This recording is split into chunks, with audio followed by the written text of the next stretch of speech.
ফুল 1 মাসে রমজান চলে গেল। রমজান মাসে কত খুশি ছিল মানুষ, যে রমজানের শেষে ঈদ আসবে। আসলে কিন্তু ঈদ আসতে আজকের দিন ঈদের চলে গেল। তো কত মানুষ কত খুশি, কত গুনাহ কাজ করছে। এই রমজানে কিন্তু আল্লাহ পাক সবাইকে ক্ষমা করছে। আজকে ঈদের রাত, এই রাত্রে এশার নামাজের পরে 2 রাকাত নফল নামাজ সবাই পড়বেন। আর পরে আল্লাহর কাছে সবাই দোয়া করবেন, পবিত্র রমজান মাসে বিসমিল্লাহ যেন আমাদের গুনাহগার বান্দাদেরকে গুনাহ মাফ করে আল্লাহ পাক যেন তাদেরকে সমস্ত গুনাহ মাফ করে জানি, কবরবাসীদের গুনাহ জানি মাফ করে দেন। আর সামনে রমজান পর্যন্ত আল্লাহ যেন আমাদেরকে নেক হায়াত দান করে।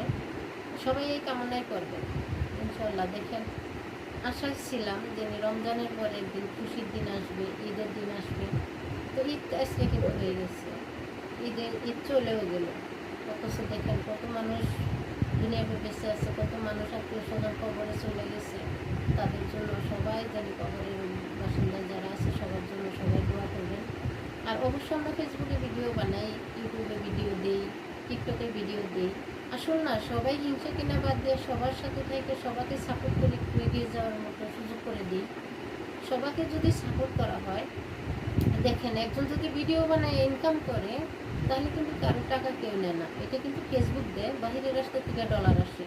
এখানে যদি কন্টেন্ট ক্রিয়েটর লক্ষ লক্ষ থাকে, তারপরও কেউ কারোর সাথে হিংসা করিয়েন না। কারণ রিজিকের মালিক হচ্ছে আল্লাহ, আর ব্যবস্থা কিন্তু আল্লাহই করবে। আর এটা আমাদের বাবার ঘরের টাকা না, অবশ্য কারোরই টাকা না। এটা হচ্ছে যে যার যার ক্ষমতা দিয়ে অর্জন করে টাকা ইনকাম করে। তাই কারোর সাথে কেউ হিংসা না করে আসুন না আমরা সবাই মিলেমিশে ফেসবুক প্ল্যাটফর্মে আমরা কাজ করি।